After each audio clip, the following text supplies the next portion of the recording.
Mimi hapa naongelea kuhusu ndoa.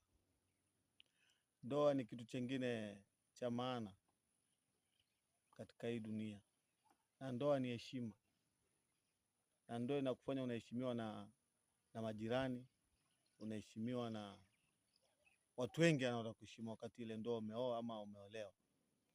Lakini shida inakuja kwa sisi wanaume.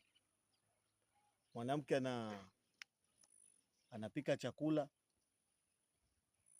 bahati mbaya chakula kimekuwa na chumvi nyingi, wewe tayari unaanza kumsomea mbele za watu, unamdhalilisha bibi yako.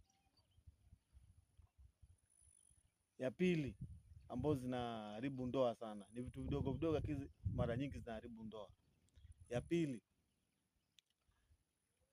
ni mwanaume ameoa mwanamke pengine kutoka bara, anajua kuchota maji na punda na baskeli.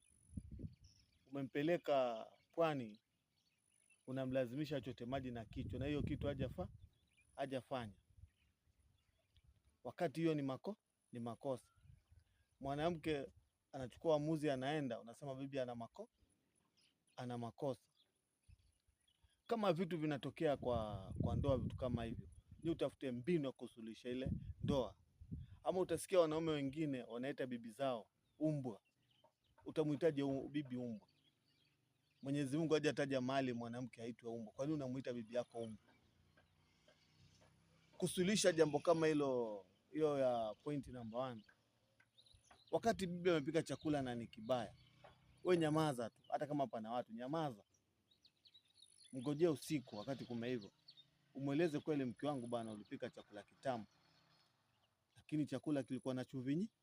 Unaona? Lakini pale unapoongea mbele za watu unamdhalilisha. Unaona, sasa atakuwa rafiki zako akija, kwa hiyo bibi yako anakuwa ni muoga. Haya, umeoa mwanamke amezoea kuchota maji na punda, amezoea kuchota maji na baskeli. Dada zako wanaanza kuambia, oh, huyo afai kukaa hapa, maana hawezi kuchota. Mbinu ni kutafuta suluhisho. Yeye ashazoea kuchota maji na punda na ashazoea kuchota maji na baskeli. La msingi ni kumfukuza ama kutafuta suluhisho. Suluhisho ni utafute, ununue baskeli umweke. Kama uko na ng'ombe, mnulie ng'ombe na ngasi ya maji, akose kwenda kuchota maji ndio muulize kwa nini unaenda kuchota maji.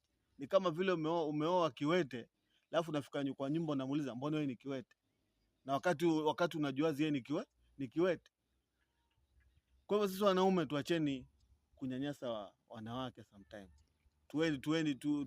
Tuwe wazi na mabibi zetu.